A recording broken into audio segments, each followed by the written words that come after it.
Welcome to this Smith+Nephew Wound Club Online module on hard to heal wounds, which forms part of a series of modules you can access in order to develop your knowledge and understanding around wound care.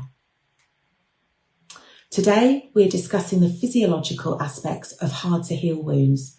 After completing this, you will know what defines a wound as hard to heal, what influencing factors there are, and what physiological changes occur as a result of a wound becoming hard to heal.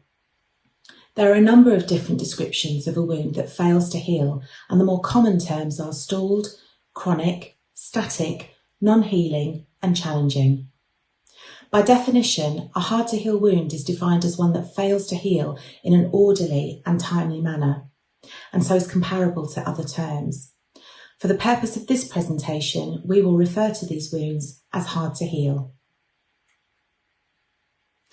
There are numerous factors that influences wound healing. For example, patient-related factors, namely patient age and comorbidities, wound-related factors such as etiology, wound size and duration, and clinical factors such as staff skills and available resources. Due to the nature of these wounds being multifaceted, a comprehensive holistic assessment is vital for any patient with a wound to ensure wound care is optimised. The physiological changes within a wound can occur when the provision of nutrients, cell replication, regeneration of new tissue, and the removal of waste materials are altered. These changes can be as a result of key abnormalities that occur in the hard to heal wound as a result of ischemia, abnormal or persistent inflammation, and bioburden. As a focus for this session, we will look at these key aspects of wound healing in the hard to heal wound. These elements typically impact the wound healing process during the inflammatory phase and as a result of matrix metalloproteases and bioburden levels. Normal wound healing occurs in 4 phases: hemostasis, inflammation, proliferation, and maturation. These phases need to run in a sequential and orderly way in order to facilitate the wound to move into the next phase of healing.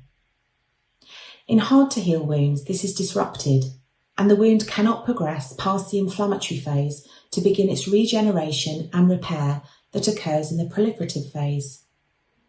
Due to wound healing being altered in this phase, the arrival of increased inflammatory cells and proteases, in addition to a reduction in growth factors and receptors, further impact the wound's interrupted healing state. In normal wound healing, matrix metalloproteases, or MMPs, are essential, with many different roles in wound healing and tissue repair. As part of the inflammatory phase, they facilitate the removal of damaged extracellular matrix and bacteria. Due to the nature of a non-healing wound being stuck in the inflammatory phase of healing, this results in excess levels of these proteases. Typically, MMPs help break down damaged tissue to prepare for new, healthy tissue to be created. However, in hard to heal wound, these MMPs are present in increased levels. Excessive MMPs over a period of time leads to degradation of growth factors and receptors, preventing angiogenesis, contraction remodelling of the extracellular matrix. Heavy bioburden can impact a wound from progressing to the next phase of wound healing. Establishing wound bioburden is vital in order to facilitate the wound healing trajectory to resume. If bioburden is undiagnosed or left untreated, then the wound will remain in the inflammatory phase, so again preventing the progression to the next phase of healing, proliferation. In summary, hard to heal wounds can be acute or chronic wounds and are those that have lost the ability to progress through the phases of healing in an expected time and sequence. The hard to heal wound can be as a result of patient-related or wound-related factors, and assessment is vital when trying to manage these wounds. Lastly, an understanding of how the wound physiologically changes will support assessment and management to enable the return to the normal healing trajectory. To check your knowledge and understanding, try and answer the quiz questions.